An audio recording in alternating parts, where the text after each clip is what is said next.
When you believe, you'll find the way. Through darkest nights, through brighter days. With faith as your guide, and love as your song, to rise above. Ever get the feeling that there's got to be more to wealth than like just stacks of cash? Right. It's not just about the digits in your account. Exactly.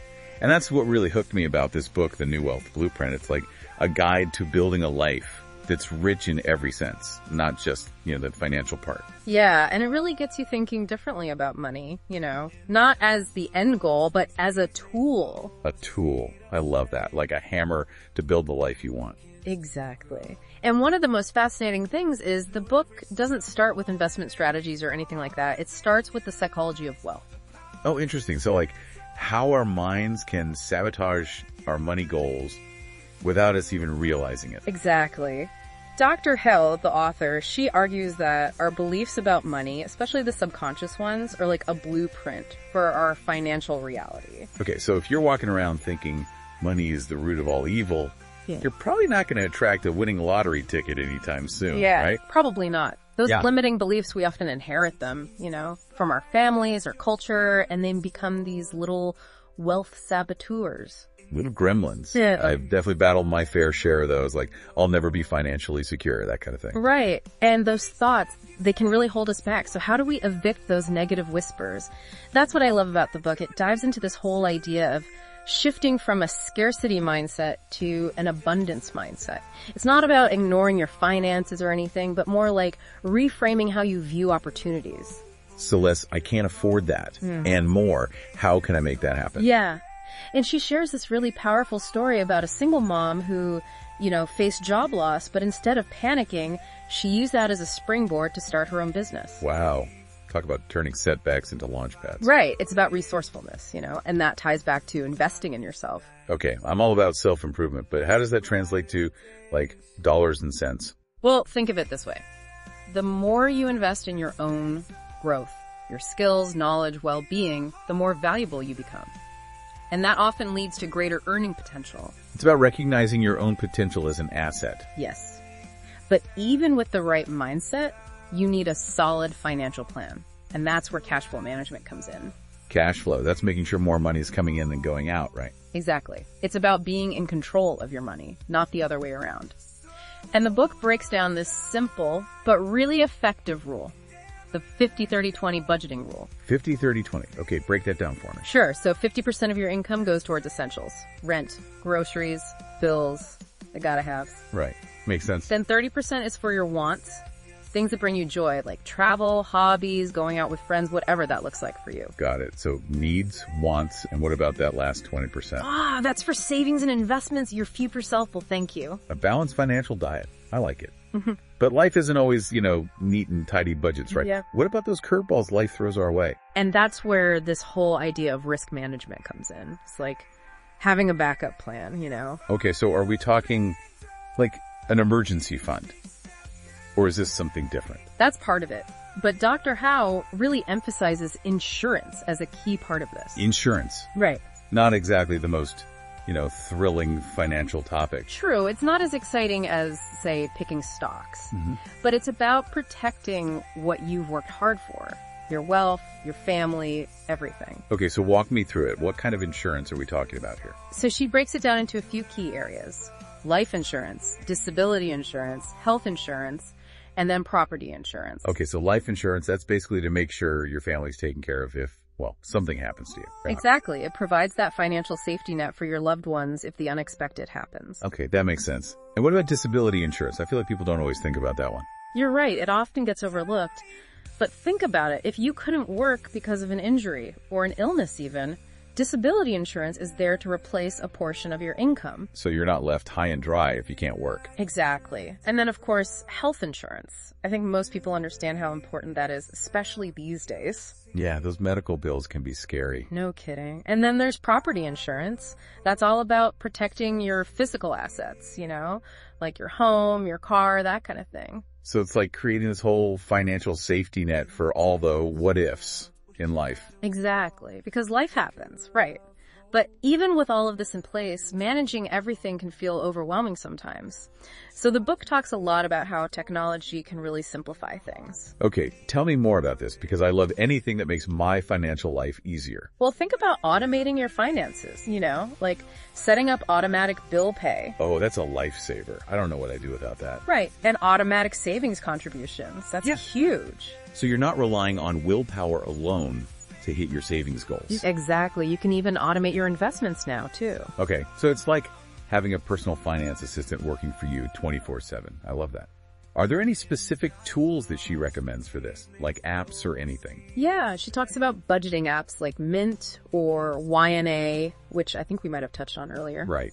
Those are great for tracking your spending and making sure you're staying on budget. And if you're interested in dipping your toes into investing, there are apps for that too.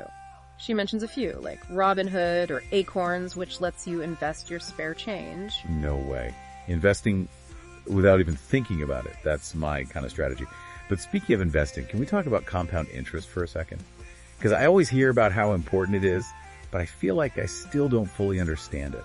Sure, it can be a little tricky to grasp at first, but basically it's like earning interest on your interest, so your money starts working harder for you over time. Okay, so give me an example. Like, how does this work in the real world? So let's say you invest $1,000 and you're earning a 7% annual return.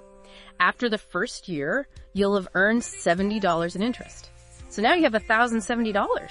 Right. But here's where the magic happens. In year 2, you're earning 7% interest on that $1,070, not just your original investment. Oh, I see. So it's like a snowball effect. Exactly. The longer you invest, the more powerful that compounding becomes. Okay, that makes so much more sense now. Yeah. It really is like a financial superpower. It is, and it's why starting early is so important. But even if you're not ready to retire just yet, the book talks about this idea of like a phased retirement. Phased retirement, so like easing into it gradually instead of just boom, stopping work cold turkey. Exactly. Like maybe you reduce your hours, or you transition into part-time work, or maybe you even start a side hustle that you're really passionate about. I love that, finding that sweet spot between work and like enjoying life more. Okay, but before we get ahead of ourselves, let's talk about those side hustles for a minute. Sure. It's funny you mention that because the book dives into this too. It talks about how, especially in today's economy, having multiple income streams is becoming more and more important. It seems like everyone I know has a side hustle these days. What's the appeal, you think? Well, I think a big part of it is that desire for more financial security, not having all your eggs in one basket. Plus, I think people are looking for more flexibility and freedom in their work. Yeah, that makes sense. So say I want to try out a side hustle, like dip my toes in the water. Where do I even begin? Well, she talks about starting with your passions. What are you naturally good at? What do you enjoy doing in your free time? So turn your hobbies into a hustle, basically. Exactly. Like maybe you love photography. You could start by offering portrait sessions on the weekends or selling your photos online. Okay, that makes it feel a lot less intimidating. What about passive income, though? She doesn't shy away from that either. And she's very clear that it's not about getting something for nothing, Right, there's no such thing as a free lunch. Exactly. But the idea is that once you've put in the work up front, passive income streams can generate income with minimal effort on your part. Okay, so it's like planting a money tree that keeps on giving. Yeah. But what are we talking about here? Like, what are some examples of passive income? So she talks about a few different things. Investing in dividend-paying stocks, for example. Or if you own property, renting it out for passive income. Creating and selling digital products like online courses or ebooks. That's another popular one. So many options. I feel like the possibilities are endless. They really are. And the book even touches on something I found really interesting. International diversification. Okay, wait. Back up. International diversification. What is that? So we've been talking about diversifying your income, right? But this is about diversifying your investments across different countries and different markets. Oh, I see. So like not putting all your eggs in one basket, but spreading them out across the globe. Exactly. It can help reduce your risk because if one market is down, another might be up. Plus, it gives you a chance to tap into the growth potential of different economies around the world. Okay, I have to admit, that sounds a little intimidating. Like, how do you even begin to navigate the global market? Well, the book suggests starting with international mutual funds or exchange-traded funds. Okay, and those are Sorry, I'm still learning all the investing lingo. No worries. Basically, they're like baskets of international stocks or bonds that you can invest in. So it's a more simplified way to get exposure to the global market without having to become an expert on every single country's economy. Got it. So it's like a crash course in global investing. Exactly. And then, of course, if you're more experienced and you have a higher risk tolerance, the book also talks about things like investing directly in foreign stock markets or even exploring overseas real estate. Owning a little villa in Tuscany. Sign me up. It does sound appealing, right? But she does emphasize that those types of investments come with their own set of challenges and complexities, so they're not for everyone. Right. It's always good to do your research and understand what you're getting into. Oh. Okay, so we've covered a lot of ground here. Mindset shifts, budgeting, investing, side hustles, even going global. It really feels like this book covers it all. It's a very comprehensive look at what it means to build a life of wealth and abundance, both financially and in other areas of your life, too. Absolutely. And one thing we haven't even touched on yet are these financial checkups that Dr. Howe recommends. Oh, yes. Those are so important. Okay, so tell me more. What are we talking about here? Like, should I be scheduling an appointment with my finances every 6 months? It's not quite as frequent as going to the doctor. Dr. Howe, she recommends a two-pronged approach. So monthly checkups, and then you do a deeper dive once a year. Okay, so monthly. What does that look like? Am I, like, analyzing every single expense? You know, it's actually a lot simpler than you might think. It's really more about just staying on top of things. So reviewing your bank statements, tracking your spending, making sure there aren't any weird errors on your credit card bills. Gotcha. So it's like a quick pulse check, make sure everything's running smoothly. Exactly. And then annually, that's where you take a step back and look at the bigger picture. Okay, so what am I looking at during my annual financial checkup? So this is a good time to review your net worth, see how your investments are performing, make sure your insurance coverage still aligns with your needs and goals. It's also a good time to revisit your budget, see if maybe your income has increased, if you need to adjust anything. So it's like a performance review, but for your money. Exactly. And it's also the time to think about your goals. Have your priorities shifted at all? Maybe you need to adjust your savings plan or your investment strategy. Right, because life's not static. Things change, and our financial plans need to be able to adapt. Exactly. You've got to be flexible, And Dr. Howe, she really emphasizes that. Your financial plan should work for you, not the other way around. I love that. Okay, so we've covered so much ground today. Mindset shifts, budgeting, investing, side hustles, going global.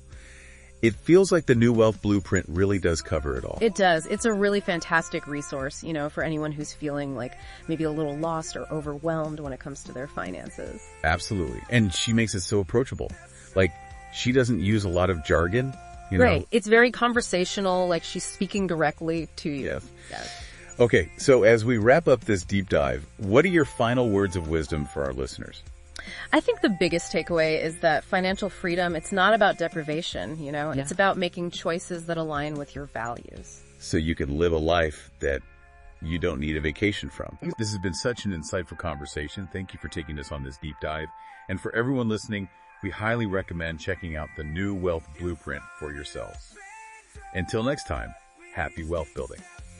In the depths of doubt where shadows fall, a flicker of hope, a whispered call. Through trials we face and storms we break, in our hearts a flame of courage to save. When you believe, you'll find a way through darkest nights to brighter days. With faith as your guide and love as your song, you'll rise above. In times of loss, when tears may flow, a seed of strength begins to grow. Through every stumble and every fall, within you lies the power to stand tall. When you believe, you'll find the way through darkest nights to brighter days. With faith as your guide and love as your song, you'll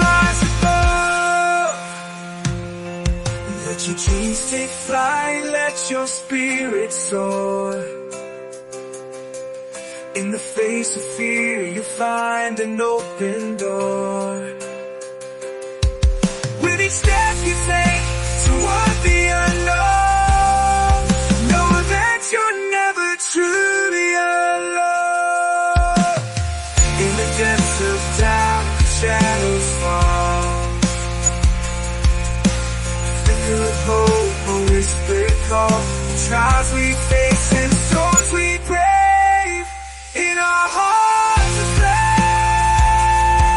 of courage to save. We believe we'll find a way through darkest nights to brighter days. With faith and eyes, courage to stand tall. In our hearts a flame of courage to save. Deep shelter, the song. You rise above, find where you belong. So hold on tight and never let go. For within your lies the strength to grow. When you believe in yourself, you'll see power of hope that set you free.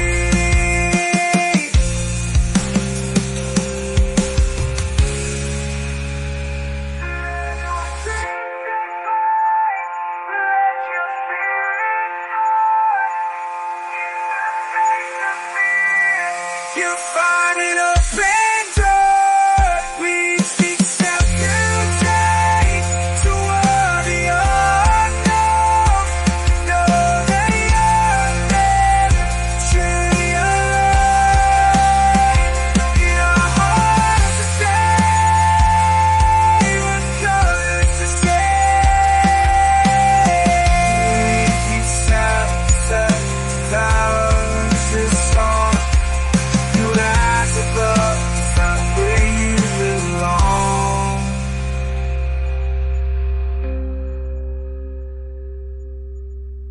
So hold on tight.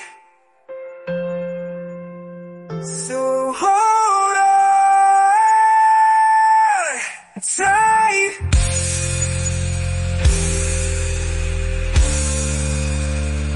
And never let go. For within lies the strength to grow. When you believe in yourself, you'll see the power of hope set you free.